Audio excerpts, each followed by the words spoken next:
What's good, YouTube? Once again, it's your boy G Hollywood coming right back at you with another edition of the Ferguson Chronicles, better known as Dayroom Talk. Bringing it live from the Dayroom to the streets to your living room. On today's show, we have a special guest, a real special guest that can give you the game from both sides of the fence. And like I always say, real live people with real live stories. And today we have an ex-TDC officer by the name of Godfrey. If you did time on the Ferguson Unit, Godfrey is a name that you will never forget. Ex-TDC officer Godfrey, bringing it to you live from the streets to your living room. Let's tap in with Godfrey, please. What's good, G? Hey, what's up? What's going on?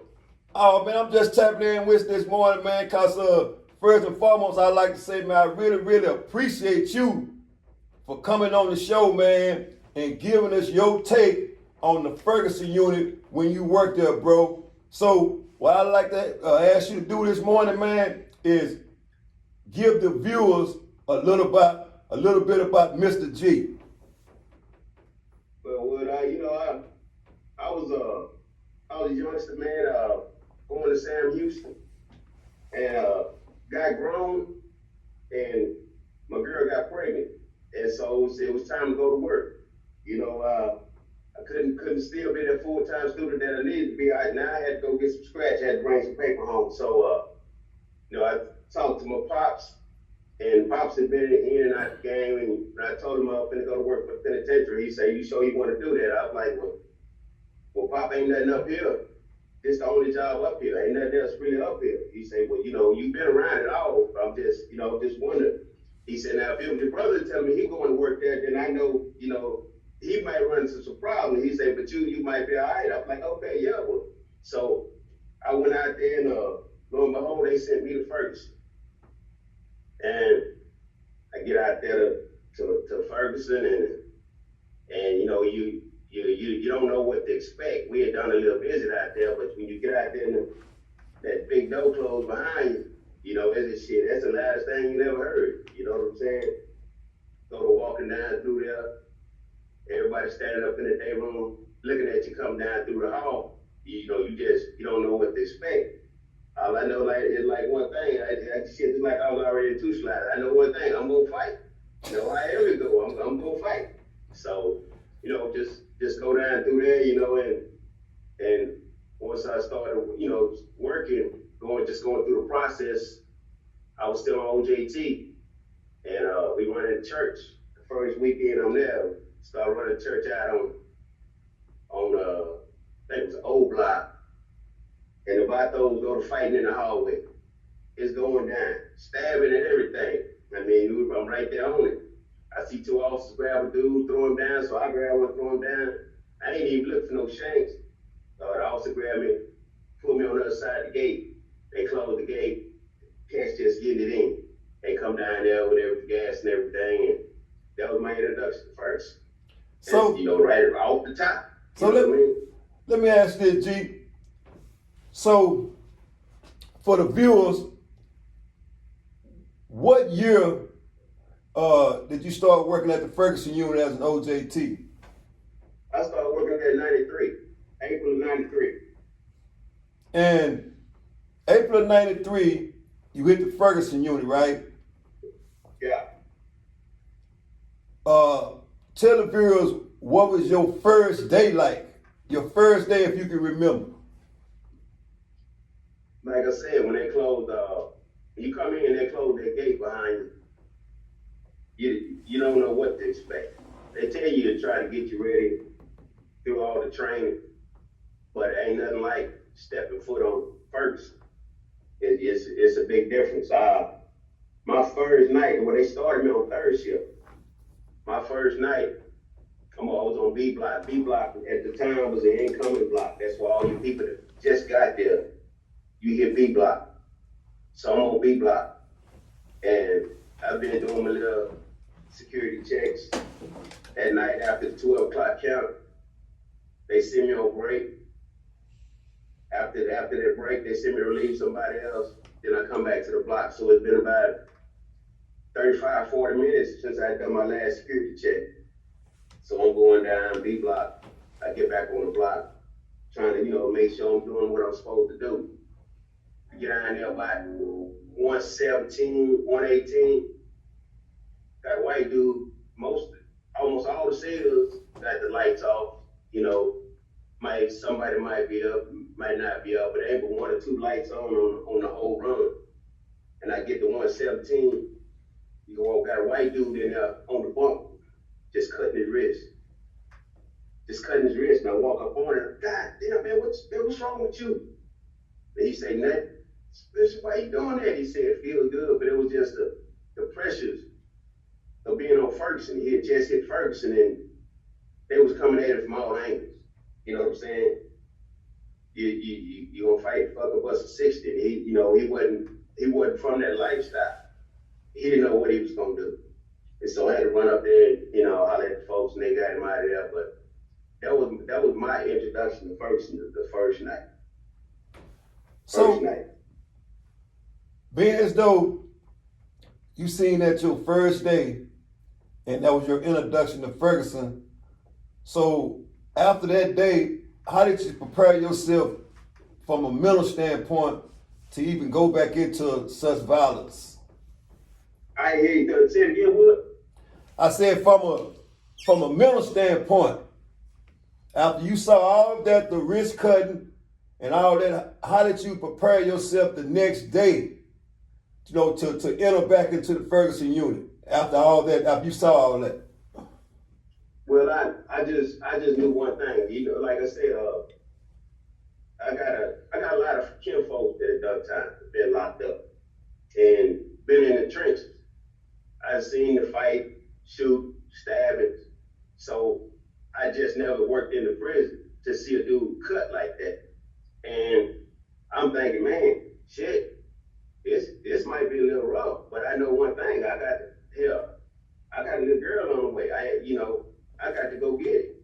You know what I'm saying? Either I'm gonna be in here and I'm gonna be doing something else. I got to get it in.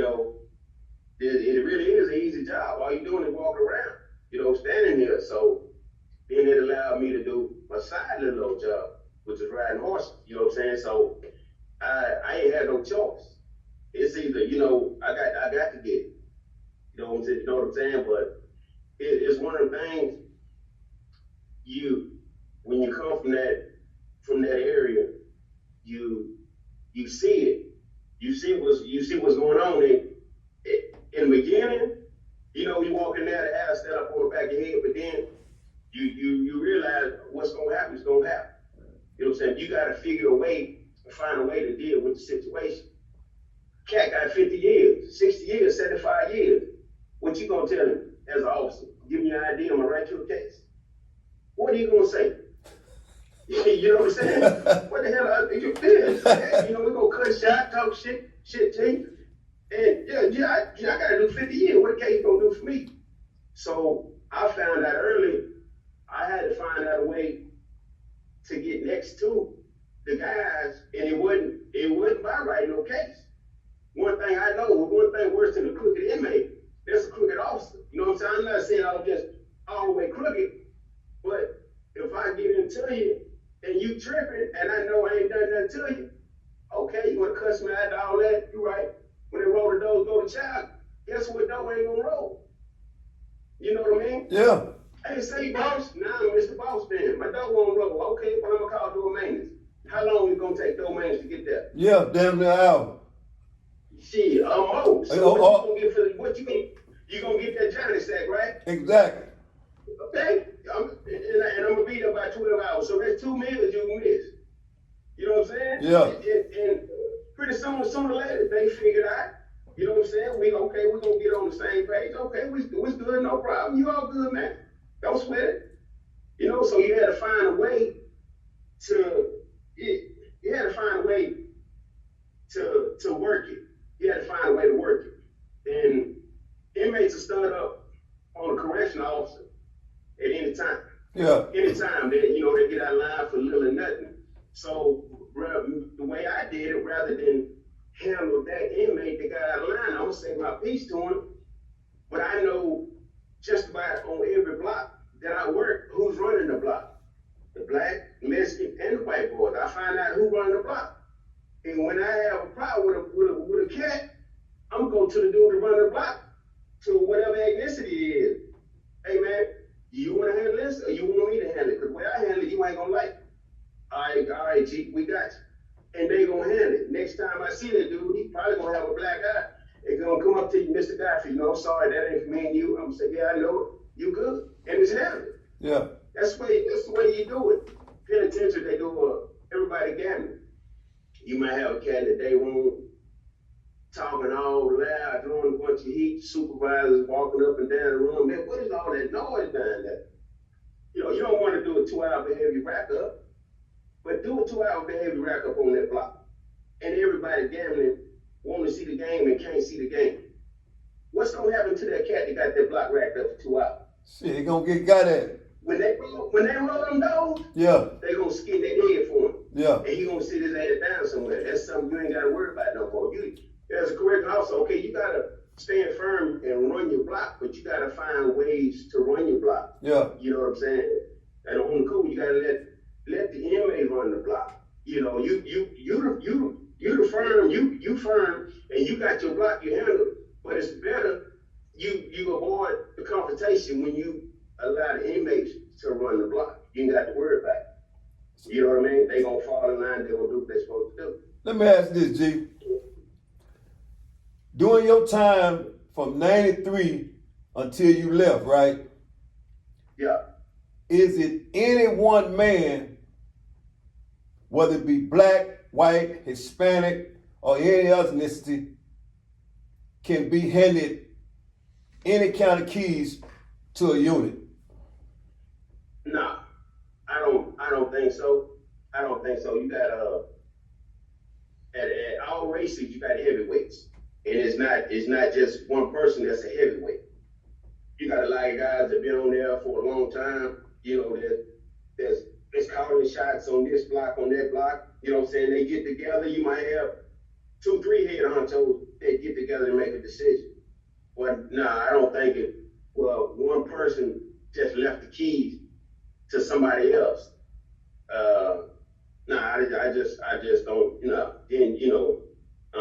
I just don't, I don't see it. That's what I think. Now, whether it happened or not, I don't know, but they could never make me believe that. And you was there in the kill or be killed years when it was penitentiary. Yeah, I was there when had MN and O block. All of them wouldn't stay. They were still regular blocks. Close custody block, medium close custody. That when I was there, and that was, like I said, that was 93, they were rock and roll. That's before they shipped MN and O to Terror Unit. And now with no one man running the block, running everything in. It's like I said, you had heavyweights and they would get together and make decisions. That was a situation one time where you had two big time gangs. Black gang and the Hispanic gang. I ain't gonna put the gangs out there, but one of the gang members run into another gang member's house who was heavy, right? He's shot caller, and they take his reel. Everybody was about their radio back then, especially reel. Yeah. Where they take the old boy take his reel, and when it come down, they wanna stick old boy for running in the cat's house. Well, one of the other dudes on the black gang, he come to me, say, look out, Godfrey.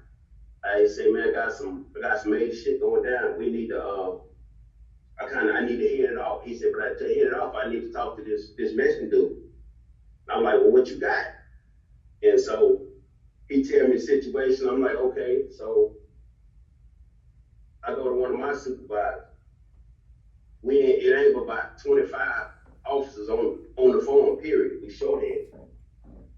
And I tell them what's going on. I was like, we can't afford no ride. We can't afford no ride. We ain't got enough to do nothing. And then this jump off, it's going system wide, and it's gonna start right here today. And he was like, man, so what you think? And I was like, well, I said they just want to talk. I said we can put them in the infirmary, and and they'll be in the holding cell, and he was like, shit, Godfrey, I don't know. What if they start fighting? I said, if they start fighting, it's confined. They're already in the cell. So he was like, all right. He said, man, well, I'm going to be right here by the desk. So they put me in the infirmary. And when the cats come from chow, I grabbed the black dude, put him in there. Mexican dude come through, I grabbed him, put him in there. So they got him there together. I locked him in there, and I'm sitting back. I shook both of them down before I put them in there to make sure neither one of them had no shame. It wasn't going to be nothing like that. I wasn't trying to get fired, but I was just trying to keep everything on the even keel. Keep it from being, from getting jammed up about it. So they talked, and so he asked me, after they got finished, can you work the rec yard? I said, shit, y'all asked for too much now. I don't know if I can do all that. Yeah. So I tell the supervisor, he was like, oh shit now, man.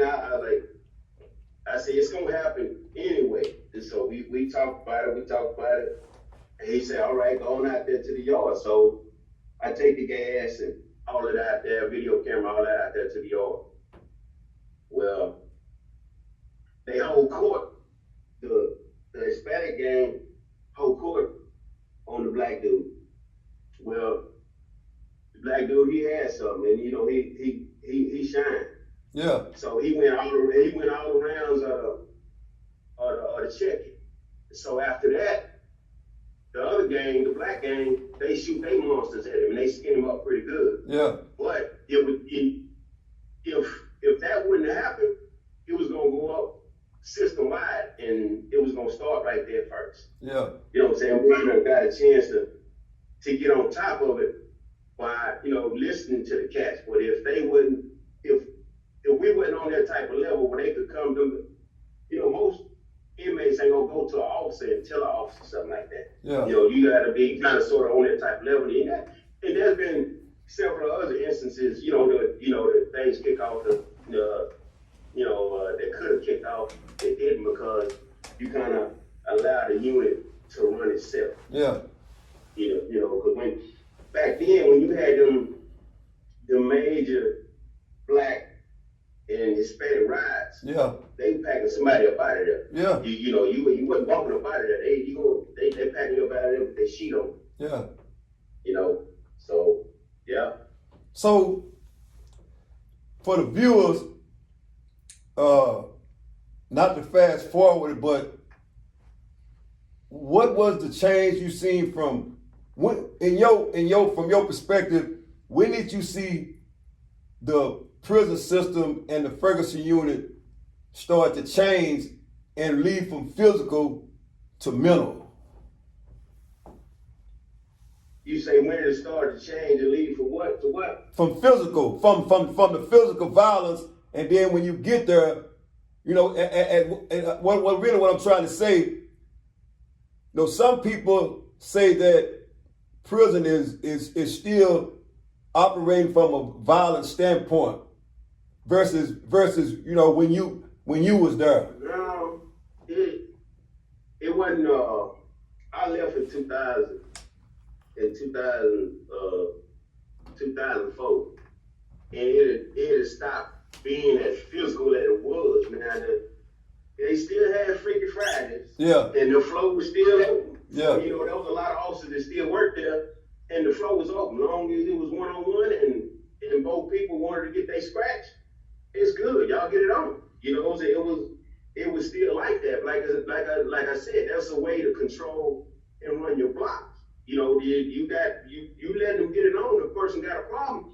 Well, sooner or later we're gonna get the right officer over here that's gonna let us get out. We're gonna dance. It's just give it a little while. Yeah. And so you didn't have to. You still have people trying to go home And so they have a situation come up, well, okay, we can't dance out here in the middle of everybody because they're going to holler, fight, go to jail, you're going to lose your class, good time, and all that. But people still want to go home, so you wait till you get the right person. Yeah. You know, down around there where you can handle your business. But in 2004, it still, it wasn't like it was in the early, mid 90s when I was, when I was there. Yeah. It wasn't like that. So I say around, you still have people riding. Yeah. But it wasn't like, when I first got there, they were catching folks in the commissary line. Yeah. You know what I'm saying? You in the commissary line with your sack, waiting for everybody else to go back to the house. You got people jacking you, taking your sack and everything. Right there in the line. Right there in the line. You Yeah. know what I'm saying? At the end, it wasn't like that. Somebody might run into somebody that's soft, they might run in their house and take their stuff. You know what I mean? But it wasn't a Ferguson from I guess the 80s to from the 90s. Yeah. You know what I'm saying? Yeah.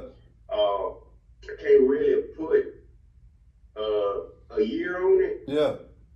But I'd probably say around 2000. It was changing. Yeah. It was more of for inmates. It was more of a finesse game. Yeah.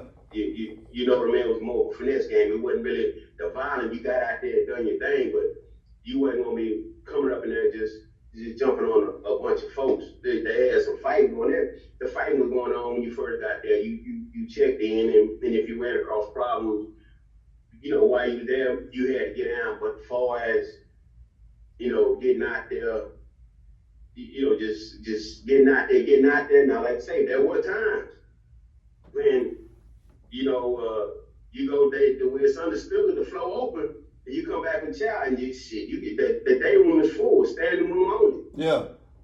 And hey, you look up somebody tapping somebody, come out here, they're gonna dance, bing, bing, bing, bing, bing, get it in. Yeah. They get out the way, two more gonna jump up. I mean, it wasn't no animosity. Yeah. They just recreate. Yeah. Just recreate. But by doing that, you knew who ran the block. You knew who had something. You know who was shot calling. You know what was going down just by doing that. But the ones that went to the house, you already knew what that was. Yeah. You already knew what that was. They went in the day room. You knew what was going on with them. So I guess my next question is, man, because sometimes the viewers, like the picture that you just painted, although they wasn't there, but you just painted a beautiful picture for the viewers, and I think that was needed so they can kind of see what, how it felt to be in your shoes as a correctional officer. So let me ask you this. So one of your worst days, give us one of your worst days as a correctional officer. It wasn't, I say, a bunch of days was the same. That, not many of my worst days, but I say, I guess, one of the moments that, that got me was, we working, the closed custody was on lockdown, B block. And I guess they had some officers on second shift that, they had a use of force or something on second shift, and it ain't have nothing to do with us, but it ain't got to have nothing to do with the shift you work on or even that boss for something to happen. It causes a chain reaction. Okay, y'all done something to him. Okay, we're gonna get a boss. And it was one of those situations. So we come the next morning, fixing the shower, lockdown on B block. Well, they had a bad use of force, and the inmates that was on B block on 3 road that was locked down. They're like, okay, well, we're gonna jump on the laws in the morning. And it was about 5 it was probably about 10 bosses, but it was about 5 or 6 that was we were known as go-getters. Yeah. You know what I'm saying? That we were the ones gonna fight, win, lose, or draw. We gonna fight. You know what I'm saying? Whatever we got to do. And we all of us had a little time, and we had a little pool. But so when they come down the stairs to one rope. One of the inmates started getting at one of the sergeants, and sergeant, been there a long time, got some time, grew up in Ferguson, and he was a go-getter, and so they go to bumping. Another sergeant, got a ride baton. He put it around him, and they follow with him, and they have him use of force. I got the camera on my neck, so I got to record the use of force. But as they followed him, you remember Diamond? Yeah, I remember Diamond. Yeah. Diamond fall off the steps, bang, and catch the officer that's next to me. I mean, then knock his head off. Yeah. And then another dude hit me. So hell, I got this camera around my neck. I got it started, but I'm fighting the dude. Diamond leaning on somebody, and the other two supervisors, they fighting the dude. With the other 5 bosses that's on the staff, they scared to come down. But it's still another. We probably fighting 4 or 5 dudes. Yeah. But now all of them was supposed to fight, but only 4 or 5 of them fight. And we got 4 or 5 officers who's supposed to come down there and help us, but they scary ass still on. You know what I'm saying? Yeah. And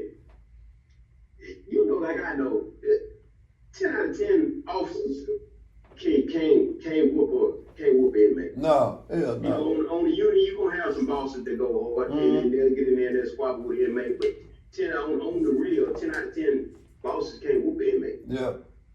Just straight up.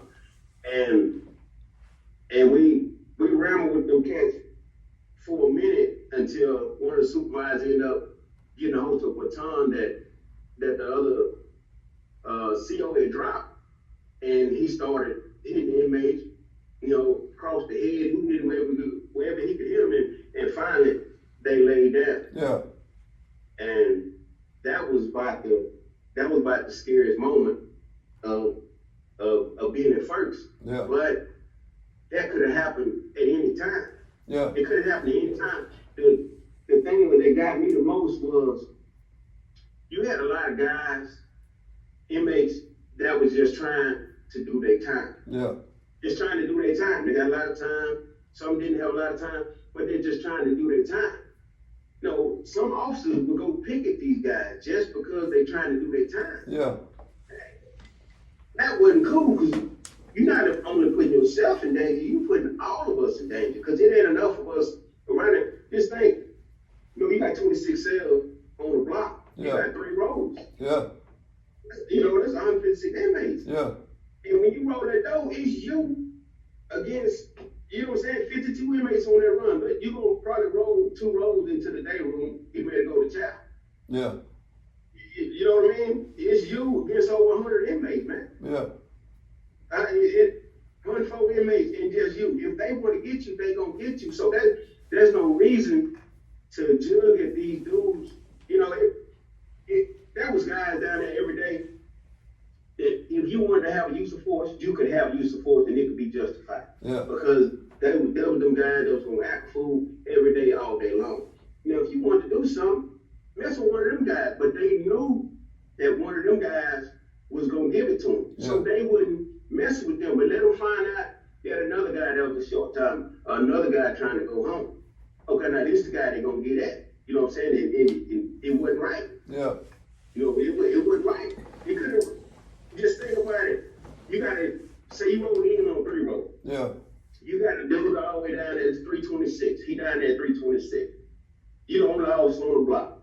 Yeah. You go, hey man, what you doing? How you ain't going to have? You make your way down there to 326. It's you and him. Yeah.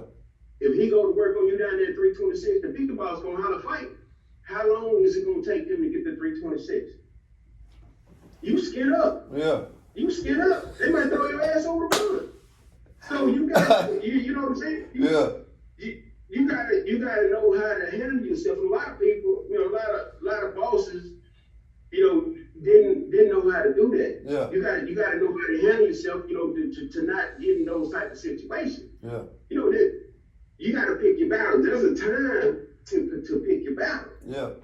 You know what I'm saying? You got to learn that, and a lot of officers didn't know that. They had I wasn't working second shift, but they had some officers on second shift, man, and it was basically they was like a gang. Yeah. And they was really fixing the cause. All the dudes get beat up on second shift because it was going around.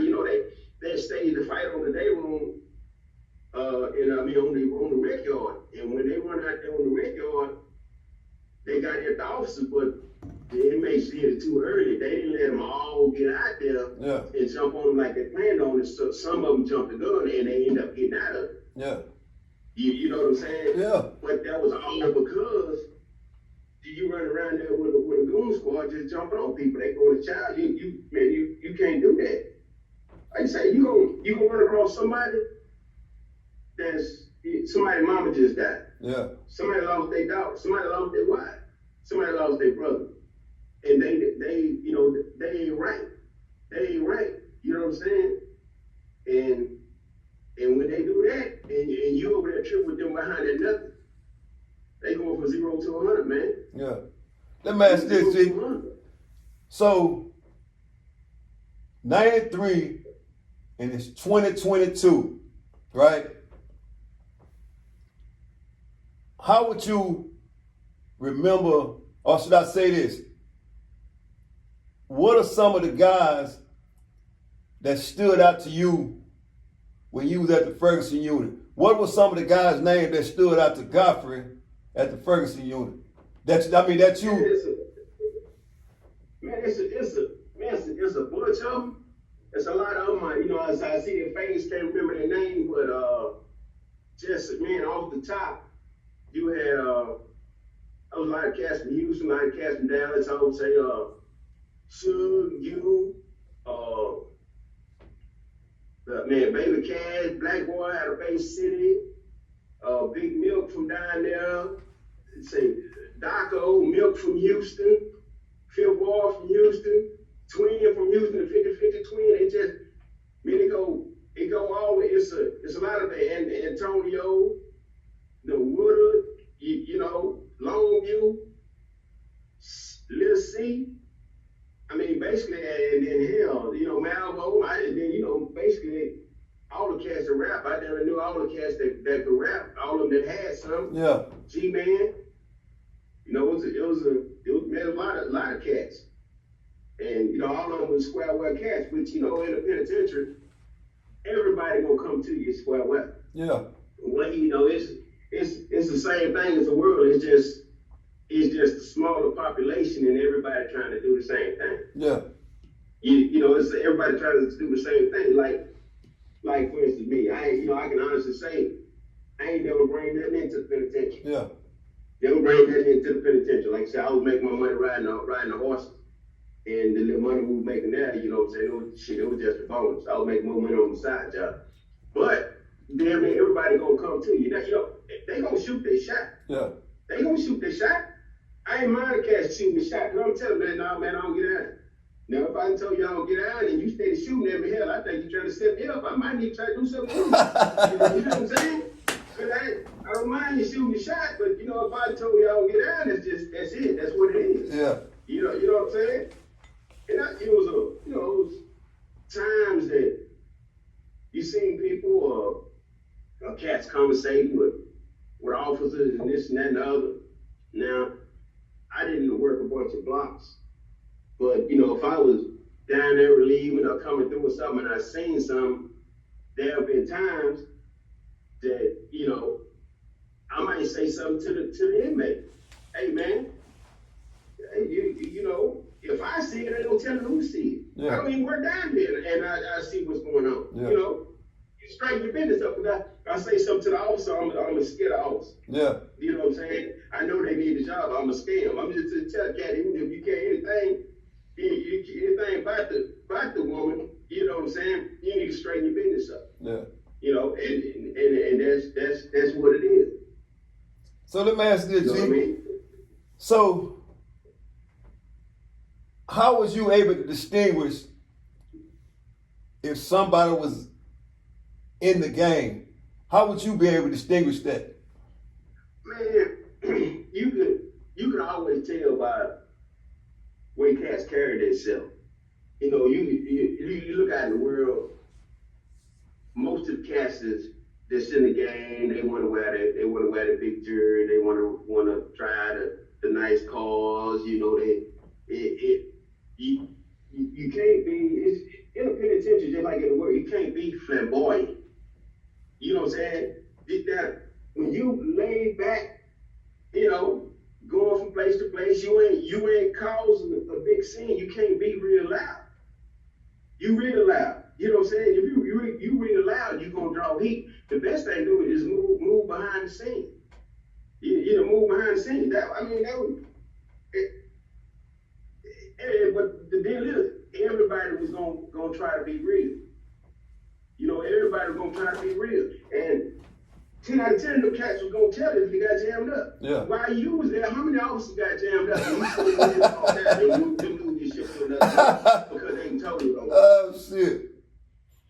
Now, just think about it. You know, from an inmate standpoint, if I win a woman and I got her on my team, okay, she can call my mama, you know, my mama, my daddy, my family, my kid. If I need somebody, if I'm having a problem down here, I need to come down here. Okay, she can bring me whatever. If we in the game, she can bring me whatever. We can keep our game tight. She can do all this.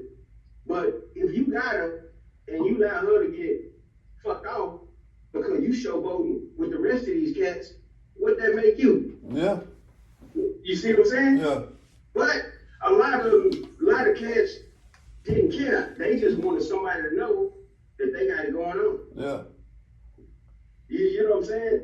This is just wanted somebody to know that they got it going on. So, in other words, you saying that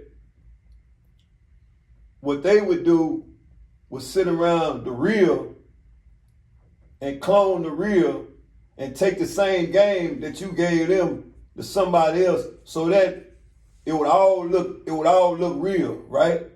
So let me ask this. So here's the deal: as a new officer coming in, right? As a new officer coming in,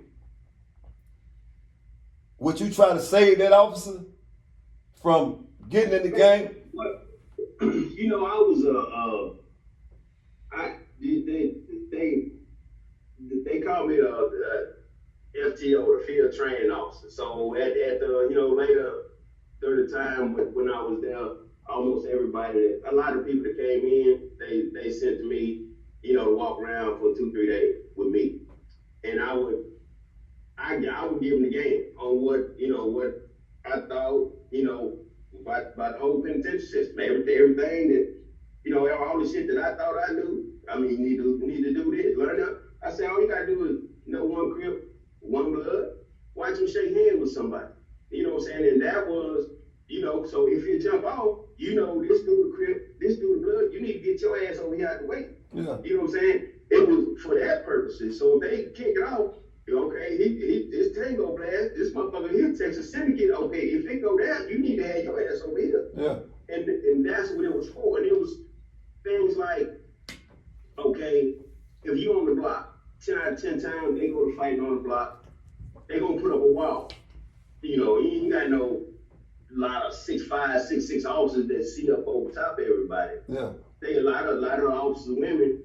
Until I would tell them, pay attention. You got to listen. It's like you in the gym and you hear the sneakers. If you hear that, you know, you can't see them, but you hear that. Okay, they're back there. They recreate. Now, if you hear like a whole damn basketball team out there, there's some shit going on. Yeah. You know what I'm saying? It's really going down. So it was just little shit like that just like a regular person wouldn't know. But I would try to tell them like that, at least so they would know to be aware of what's going on. Now, I look at it, you can't save a person. They were gonna do what they gonna do. When I was working there, I got $1,800 a month, and $400 went to child support. So if I wouldn't have had a side job, I'd been bringing home $1,400 a month. Yeah. Okay, you look at, you know, I was living in Huntsville. My little rent $650. My little light bill close to 200. My little car note. My little cell phone bills. little groceries, gas money. Yeah. That's $1,400 gone. Yeah. But you asking these officers to come in here, a lot of them were single women with one child. They got to get an apartment. You know what I'm saying? You got a car, you got a kid with daycare, and you bring home $1,500, $1,600 a month. Well, there's no month left at the end of that money. And you saw it around the first of the month, everybody that got their hair done and their nails done. By the 15th, everybody need refills, and you start to see that new growth come from under their hair. Yeah. But ain't no more money left for the month. Yeah. So on the cool, the state of Texas almost pushing these officers. You sending them in there. You know, if the baby at home hungry, if they ain't got no money, that shit, I can't pay this, I can't pay that. But if I bring some free world cigarettes, okay, if I pull this Sprite out and I fill this bottle up with gin and Everclear, that's $20. you know what I'm saying? Yeah. And they really ain't checking when I come in. So hell, I can bring me about 3 of them a day. You know what I'm saying? You make an extra $60 behind a $1.25 soda water. Yeah.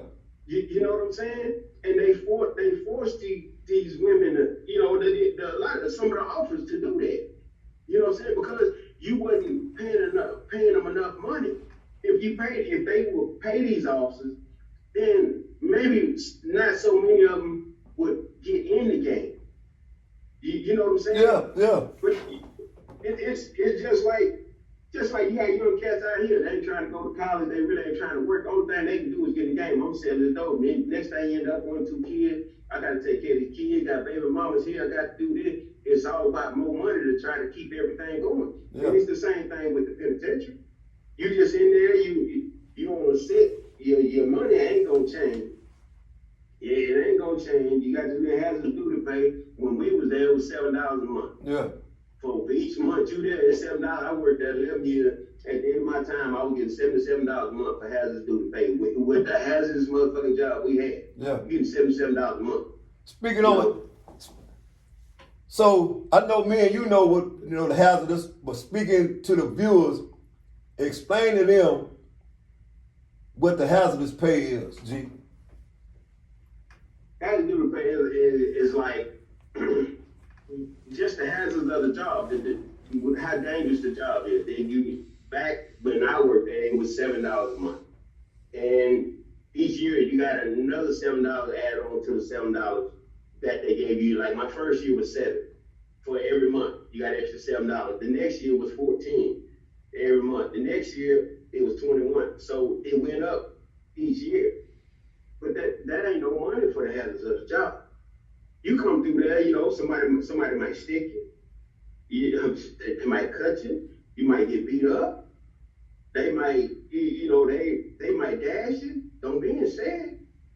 They might dash you. It could be anything. But like I say, man, it was really rough. I worked SEG. I didn't work SEG, but I worked overtime at SEG one time. And that was a cat that used to be in population, and we had an issue. It wasn't even me. He made made store with somebody else's ID. Yeah. And one of the other officers caught him after the fact. Yeah. Well, the captain sent me down there. Hey, go get this. Go find this commissary. I said, man, they hit the block. We ain't gonna find this man. He said, man, goddamn it, anybody can find you. You can find it. Go find this commissary. Yeah. So I go down there. I hit the block, and dude on the floor. Soon as the door closed to the block, he tell me 2-3. So I go upstairs to 2-3, roll the door. I find almost all the stuff. So I look on the located sheet.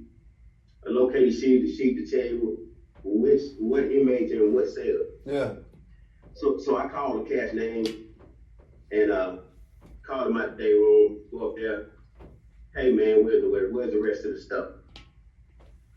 He going off. He go to the store and calling all kind of bitches and hoes, and I just tell him, man, look, I ain't gonna be no bitch nose. If you don't want to give it to me, don't give it to me. I mean, I ain't nothing I can do about it. But I'm not gonna allow you to disrespect me like that. And so he's steadily going out, bitch. Okay, cool. So I can't do that to him because I'm on probation already for another fight. Yeah. So ain't nothing I can do. And the lady that's in the picture, she gonna tell it on me if I hit it. So I mean, ain't nothing I can do. So I take my side, strip him, and handcuff him. And I sack up his stuff and send it to the property room. And you know Miss Wilkerson and everything. Yeah, Miss Wilkerson, they tried it.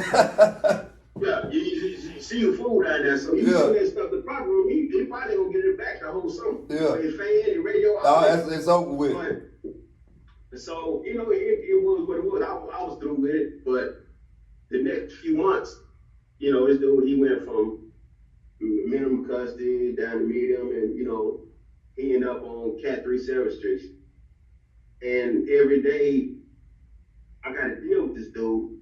This dude is cussing me out. I mean, he a white boy, and it's cool, but I'm like, say, look, man, why you steady disrespect me? And like I say, I could have got somebody else out of use force, but I'm like, nah, I got to handle it myself. You know what I'm saying? So rock on, and like every day in the shower, it's just, hey man, y'all get it on, get it off, and he steady just, he handling me on the cool. I'm like, okay. So I already got it in my mind, okay, when I get off the probation, it's going down. Yeah. So I come off probation, and we go down there. We shower, and we had chicken that day. You know how it was. We had chicken. Everybody and their mama fought not the chicken. You got to go down there because you got to start early. Yeah. So I really didn't never sweat the shower. Feel all in the shower, you gonna get about 2 minutes to shower. Get out of there. You know what I'm saying? I ain't never really sweat the shower, but supervisors, hey, look, we're running the chicken, y'all get them in there and get them out. So I'm just telling them, hey man, y'all get it on, get it off, so we can get out of here. Well, everybody doing it. This dude, he steady soaping up. White guy, he steady soaping up. And I'm like, say man, get it off. And I do these niggas be dick watching, and you know what I'm saying? I took all I can take, but he don't know I'm on probation now. You know what I'm saying? So we go through, and so I go in the shower and say, man, get out the shower. And he didn't, I had him cut the water off, so they cut the water off, all the nozzles cut off. He didn't have full of soap. Yeah, he soaked up. He soaked up. I go, that man, get out the shower. Bitch, and when he called me bitch, I big face me fall. I said, you're gonna get what you've been looking for these last 3 months. You're gonna get it today. I said, don't draw no heat, wait till we get back to the block. So he cussed me. I walk about the shop. Well, we camp right there.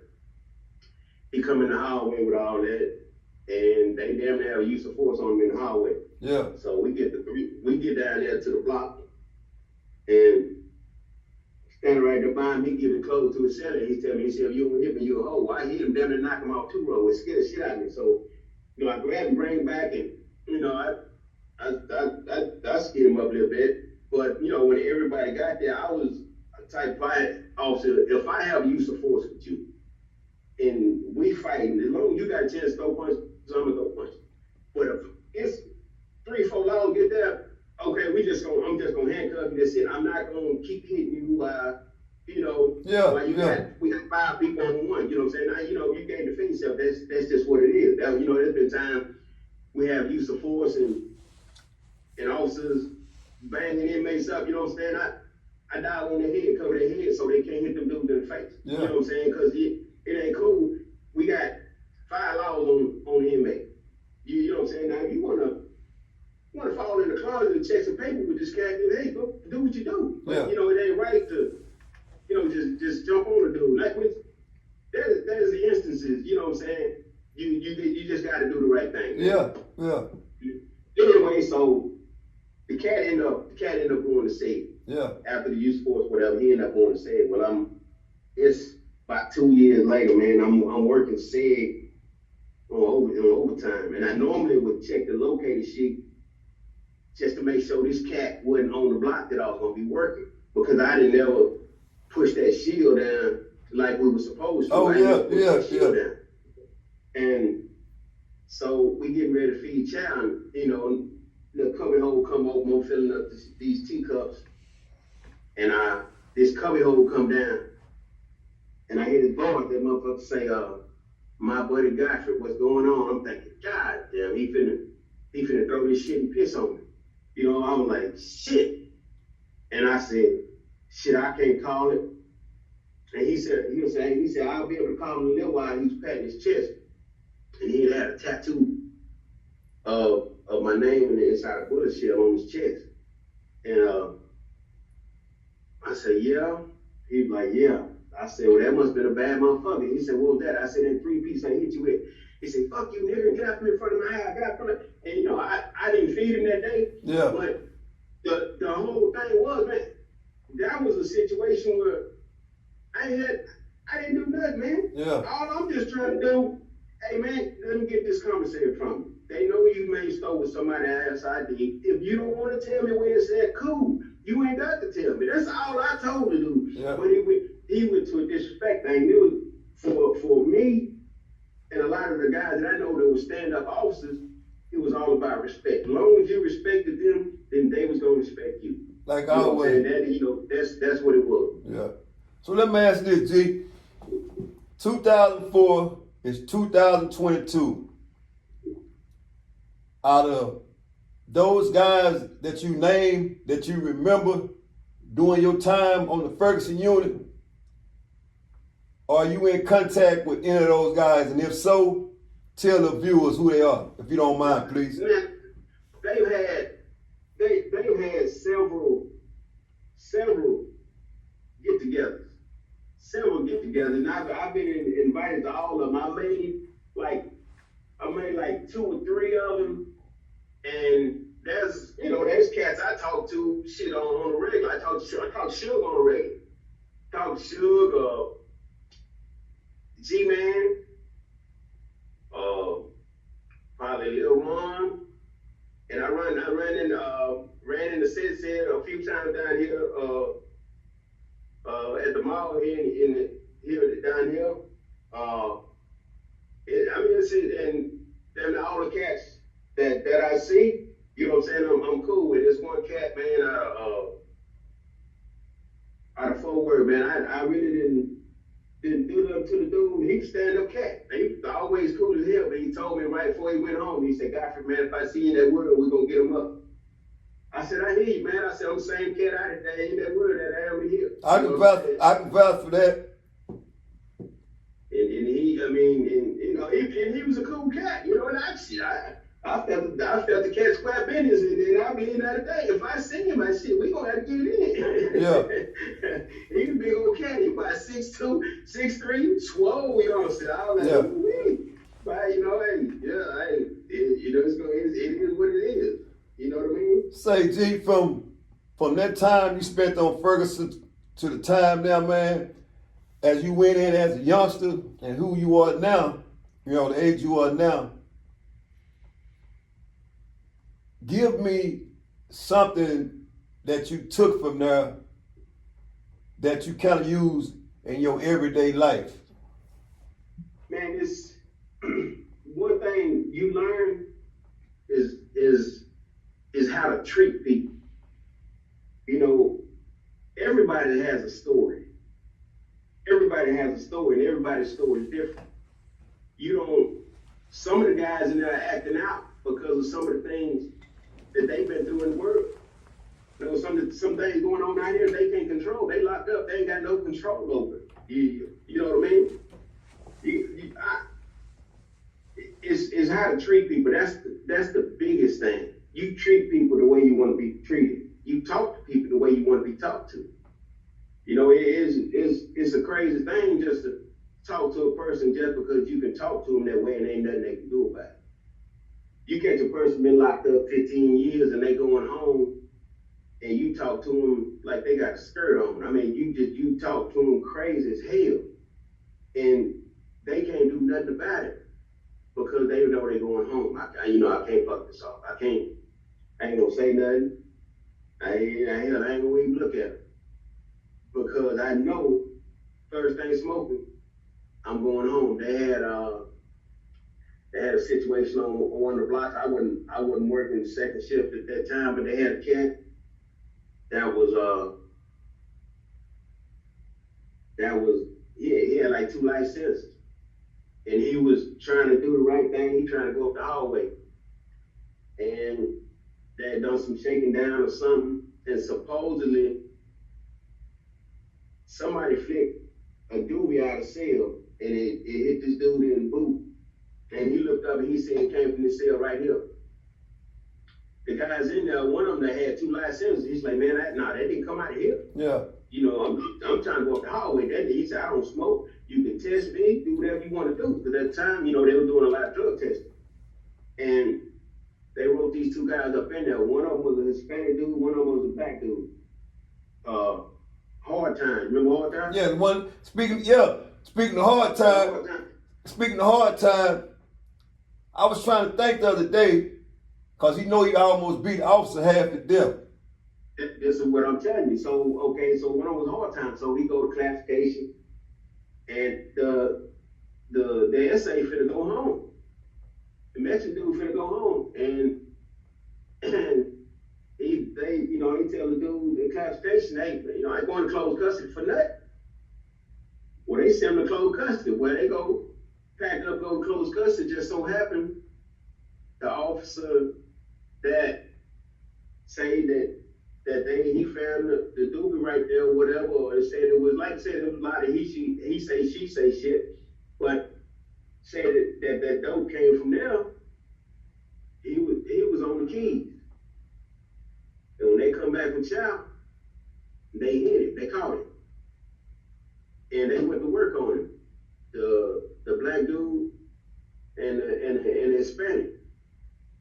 They had an inexperienced boss in the hallway down there, EFM and supervisors trying to put them in spots so they can get their win on, you know what I'm saying? Yeah. Out here, they just gonna need something else I'll be able to do, knock her down or something.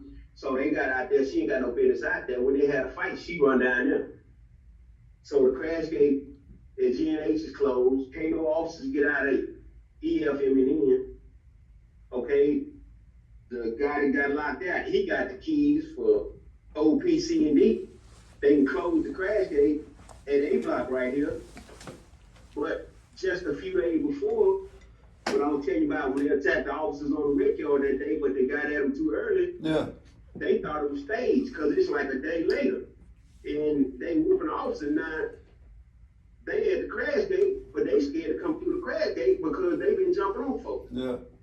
And they beat this officer. I ain't saying the officer deserved it. You know what I'm saying? Because he said, I'm an officer. I would never want to be handled like that. His wife worked there, Zach. Godfrey. Yeah. But they whooped this dude. They beat this dude's life was off like 6 or 7 months. He came back and then he finally quit. You know what I'm saying? So you had to know how to handle yourself, man. You had to know how to handle yourself and just stay on top of it at all times. Like I said, it was a big part of the way you talk to people. That was another situation in the child hall. Remember, I think that was Augustine. Yeah, Augustine. Yeah. Augustine worked in the kitchen. I'm in the child hall with another boss, and you know how they run a wave in there, and then it'll slow down. But you know how you had to seat forward to the table. Whenever you got 3 coming to the table, that next person got to sit at that seat with them other 3 guys already there. And so it was going, well, Augustine to come in and he wasn't in the wave where them guys was already sitting down, but he had to sit at that seat because he was the next guy to come. And when that officer told them dudes to get up, Augustine didn't move because, he didn't just sit down. And this cat, man, this cat probably what, 5'7", 5'8", probably 250 and just straight rock. Yeah. You know what I'm saying? Just straight rock. And the officer took his tray and throw it against the wall. I'm over there like, oh shit. Cause by the time I jump these 2 rails and get over there, he gonna be knock his ass out. He gonna be waiting on me. You know what I'm saying? Yeah. I'm like, but it just so happened, Augustine worked in the kitchen and he trying to go home. He just say, fuck it. He just left the tray and he went on, left out the chow hall and he just ate when he came back to work. But that was a situation that could have been avoided. Just, you see what's going on. You know, the 2 waves then came. Yeah. But if he'd asked him, say, man, well, how can you get up? And he would have told him, well, man, you didn't see me. I just came in and sit down. Them guys was already here. If you just talk to dude, if you tell inmates you're going to do something, do it. Say, man, that I didn't get a chance to check on my medicine. Can you check for me? Yeah, man, I check on your medicine. Let's check on the dude's medicine. They had a cat one time. I'm on the rec yard. Don't never get a chance to rec yard. I'm out to work the rec yard. I'm out there chilling. They come get me from the rec yard. They call me. They want you down at G block. I'm like, what the hell they want me for? So I go down there. I on the rec. Everybody standing out there. I walk up there. Go get this inmate out the house. What inmate? What y'all here? Bitch, all these people can't nobody get him out the house. I go up there. It's a dude. He on the 2 rope. He up there, he cut himself, got blood every goddamn way. He don't want to come out of the house. Man, what's going on? Man, these motherfuckers. Man, did you check on my goddamn medicine? Man, I need medicine. I said, tell him, hey, man, how can you get word to me, man? I'd have called people down there and told them they know you get medicine every day. I said, man, here, take this towel, wipe the damn blood up, man. Let me put these handcuffs on. We get you some goddamn, you get your medicine and you get your shit looked at, man. I went up there a minute. Stand clear, open up, and I bring him down. They come out and look at me like, damn, how the hell they do that? All you gotta do is just do the guy with the guy. You know the ones who run the game. You know the jack monsters who just trying to get an infirmary to pay for their You know them. You know what I'm saying? Yeah. But if you know this guy takes medicine every damn day, when he leave the chow hall, he in the pill line, you know he take medicine. Why not just see what's going on? Boy, it's been plenty of times. I call down there, hey, inmate so-and-so says he needs medicine, this. They'll tell him, okay, well, it's okay. Just tell him to come by when he go to chow. And that's a lot of times, that's all you got to do. Yeah. That's all you got to do. You know what I'm saying? But some officers used to treat them just like, like they were people. Yeah. And, and a lot of them cats, they come back at you when you do it like that. You just had to be real, man. Once again, real live people, real live stories. And today, it's coming from the other side. An ex-TDC officer by the name of Godfrey, real OG in the game. So G, man, with that being said, man, like I always do, always let the person I'm interviewing close the show out on which note that they choose to close it out on. So, once again, man, for the viewers' sake, who are some of the guys that stood out to you and that you're in contact with in 2022 that were offenders at the Ferguson Unit when you worked there? I can say, man, it's a lot of cats, man. A lot of cats. I got a lot of them in my phone number. A lot of them hit me on Messenger. We talk on Messenger and this and that and the other, man. But like I say, Suge, I talk to Suge all the time. Suge, talk to Dewberry a couple times. Big Papa, you know what I'm saying? Little Ron, Pretty Tony, you know what I'm saying? G-Man. Cam used to be in touch with JY all the time. Yeah, JY, yes. Yeah. Yeah, you talk to JY. So, man, it's a lot of cats, man. I know it's some I'm leaving out, but it's a lot of cats, man. It's good you doing this right here so people out there can really get the true story of the Ferguson. I've seen some of the other guys that's talking about Ferguson and this and that and other, and it's been some stories said on there, and I've even commented on some of their stuff like, I can't say what did happen, but I know it didn't happen like that. You know what I'm saying? Yeah.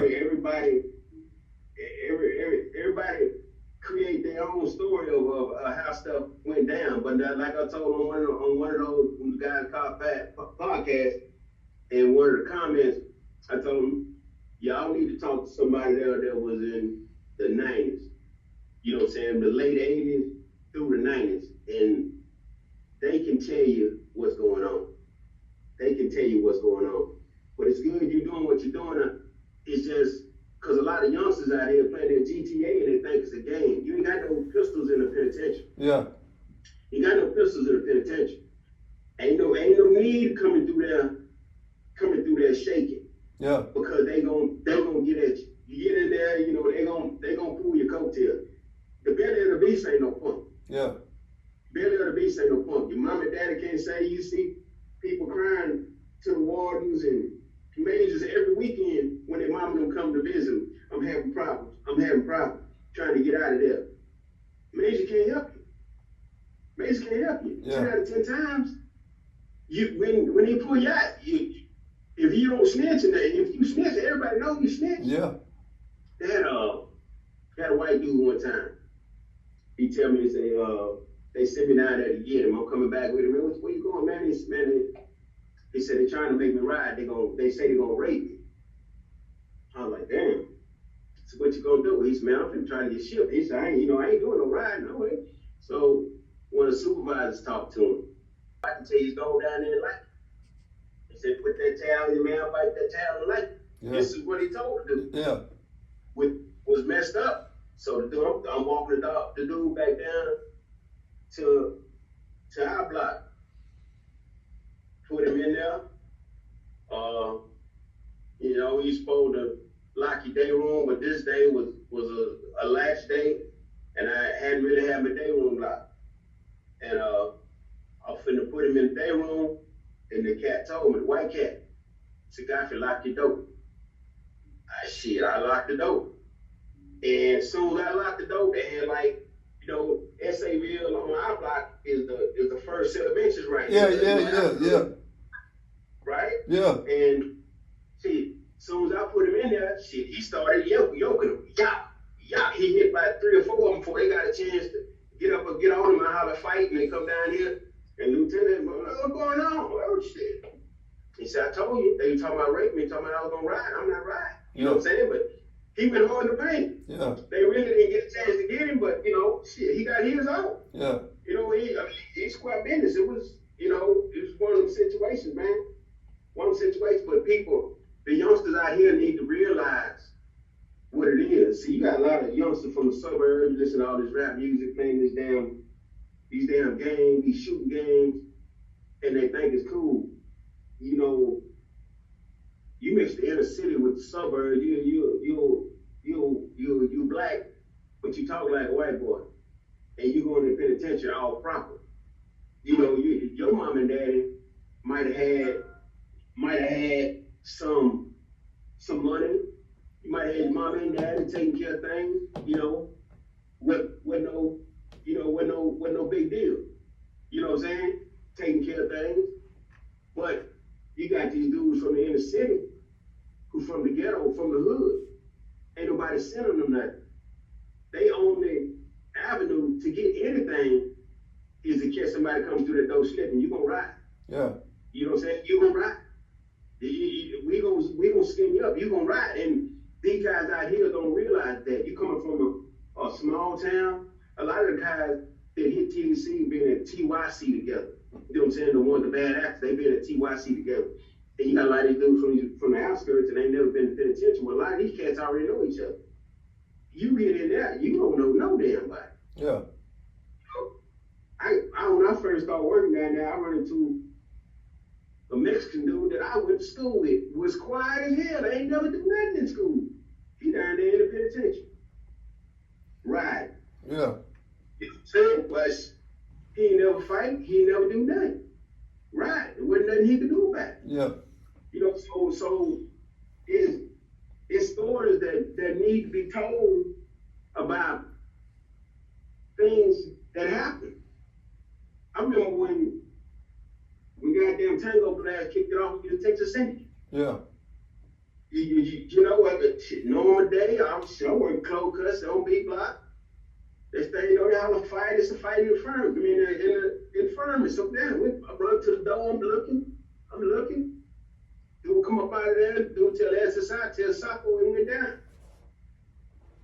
You know, I'm looking. I know who Saco is, but you know, it's ain't nothing I can do about it. I mean, that day I work overtime. I'm on the yard. I got the gas and everything out there. I see the black dudes playing basketball, but those, they playing handball, and you got by the group of 10 to 13 of them kind of by the wall, by the handball wall over there, just kneeling down. You got like 4 Mexican dudes way down in the corner, kneeling down talking. And I'm talking to the officers out there with me. I said, man, they gonna jump it off. But, you know, no blast is deep. You know, Texas City ain't gonna have but 1 or 2 out here. Yeah. You know, but we looking around the rec yard, you got 2 Hispanic dudes over there with their back against the wall by the weights, just standing there like this here. And I told co-worker, I said, man, there they go right there.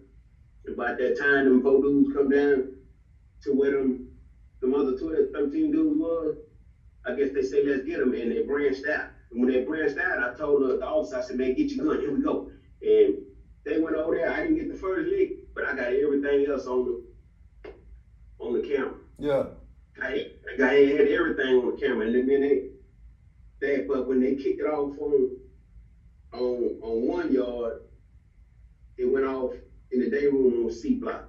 It go down on 2 yard, then they fighting on D block. Then it went to G block with the A block. It went down the whole hallway. Yeah.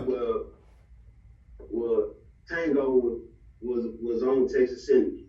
You know what I'm saying? And it was just them days like that, man. People out here, these youngsters need to know things like that. Yeah. They out here, they caught up in this out here. They not ready for what's going on. Yeah. Ain't nobody fighting out here. Yeah. They still fighting every day to pay attention. You know what I'm saying? Ain't nobody doing no fighting out here. They had a cat here the other day, just yesterday, day before yesterday, at a Whataburger. He helped his other brother. He done hit the baby daddy, and they in the parking lot. He take his shirt off and run up to the dude shooting point blank range. When he fall, he empty the clip on. Ain't nobody fighting out here. Yeah. You know what I'm saying? You gonna get in that penitentiary, and you gonna get scared up. Yeah. See, it would be good to get somebody on here that wasn't a real one, that could tell you about the other side of it, how they had to ride, Yeah. how they had to do sexual favors. You know what I'm saying? But ain't nobody gonna want their picture up there. Yeah, but see, the thing about that though, G, is this here, man.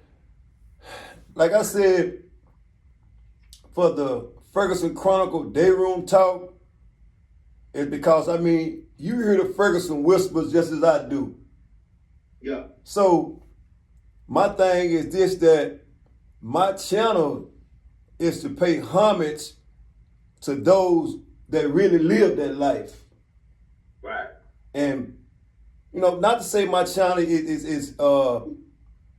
has anything against any other individual that was incarcerated in the Texas Department of Criminal Justice. Like I said, they're always welcome to tell their story on this particular channel.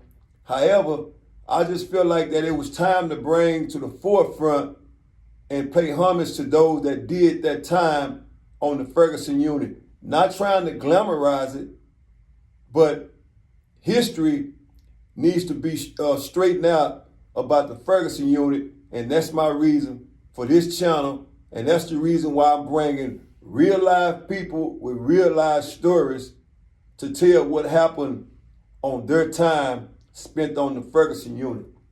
So, with that being said, G, just know this, man, that I appreciate you now, and I appreciated you even more back then, because the time I did spend on Ferguson Unit, which was 10 years, you were always in my ear with positive things, even though I did a lot of negative things over there.